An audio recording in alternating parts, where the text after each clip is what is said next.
Hi అక్షరవర్ణంలో మాకు teachers ఉండరు. So class rooms కూడా ఉండవు. సో మీ అందరికి ఒక డౌట్ వచ్చి ఉండొచ్చు, మరి టీచర్స్ క్లాస్ రూమ్స్ ఉంటావు ఎలా నేర్చుకుంటారు వాళ్ళ లాంగ్వేజ్ అని. సో నేను మీకు మా పిల్లలు ఈరోజు లాంగ్వేజ్ ఎలా నేర్చుకుంటారో చూపిస్తాను.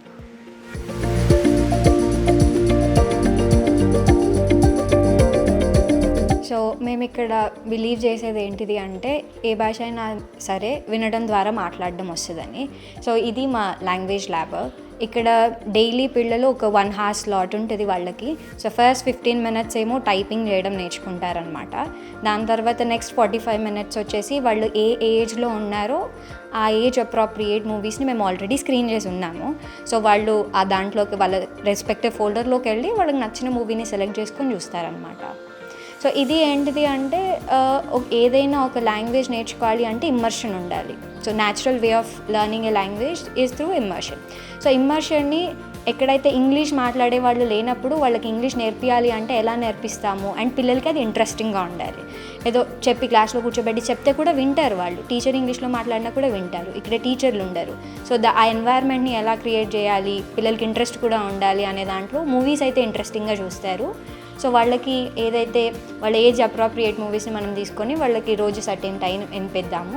అలా 1800 hours వాళ్ళు లాంగ్వేజ్ వినగలిగితే కన్వర్జేషన్ వాళ్ళు కంఫర్టబుల్గా చేయగలుగుతారు అనేది మా బిలీఫ్ అనమాట.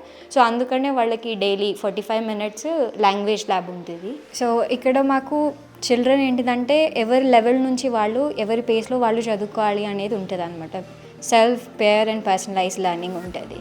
సో దానికోసము ఏ లెవెల్లో వాళ్ళు ఉంటే ఒక టెక్స్ట్ బుక్ ఉంటే సరిపోదు. సో చాలా మెటీరియల్ కావాలి, బికాస్ పిల్లలు ఒక్కొక్క లెవెల్లో ఉంటారు కాబట్టి. సో వాళ్ళ ఏదైతే మెటీరియల్ అంతా వాళ్ళు వాడేది ఉంటుందో అవన్నీ ఈ ర్యాక్స్లో ఉంటాయి అన్నమాట.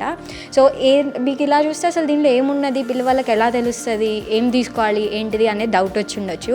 సో ఇక్కడ మీకు ఏది దేంట్లో ఉంటుంది, తెలుగు అయితే దేంట్లో ఉంటుంది, మీకు మ్యాథ్స్ ఏముంటుంది, ఏ టాపిక్ వైజ్గా ఏదేది దేంట్లో ఉంటుంది అనేది ఇక్కడ ఉంటుంది.